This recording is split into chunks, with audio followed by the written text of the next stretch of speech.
federal government employees who were sent home to work got an expensive chair delivered right to their front doors, or $500 to spend on the furniture of their choosing. Hey, but at least those ones were working. Some were paid their full wages just to stay home and not work. As the pandemic hit Canada, millions of Canadians were sent home, laid off with no paycheck and no job to return to in the foreseeable future. However, federal government employees were sent home to work remotely, collecting their full paychecks and figuring out how to telecommute the way many of us still working in Canada had to do. Except these federal employees are getting federal cash for new furniture or a chair delivered to their front doors. Look at this in today's Blacklock's Reporter. Federal employees working from home are entitled to a $500 furniture grant or doorstep delivery of a free chair.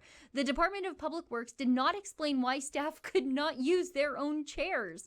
The $500 or free chair offer was detailed in a June 23rd directive from Deputy Public Works Minister Bill Matthews. We are committed to providing you with the equipment needed to be productive and healthy, regardless of where you are asked to work, Matthews wrote employees. It's also ridiculous, isn't it? However, it is perfectly liberal, them taking care of their own, that while the rest of the country was experiencing in some areas up to 30% unemployment, the federal government saw fit to dispatch free chairs or $500 to public servants so that they didn't have to sit at their kitchen tables with their computers like the rest of us were. Now look at this from the same Blacklock's article. Given the recent introduction of these guidelines, overall costs of the chairs delivered or purchased are not currently available, said Stephanie Hamill, a spokesperson for the department. So they don't even know how much the free chairs cost. Now, I can't tell you exactly how many employees of the federal government this free chair or $500 is being paid out to. However, this Blacklock's article references an earlier May 8th testimony at the House of Commons Government Operations Committee, where Treasury Board President Jean-Yves Duclos told the committee that a, quote, large portion of nearly 300,000 federal employees were now working from home.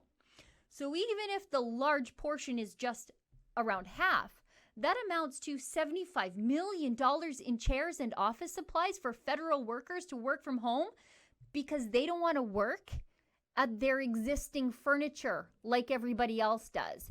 But that's not where the weird expenses for these government employees stop. A good deal of them are just at home because they're getting paid to not work, even though they aren't sick.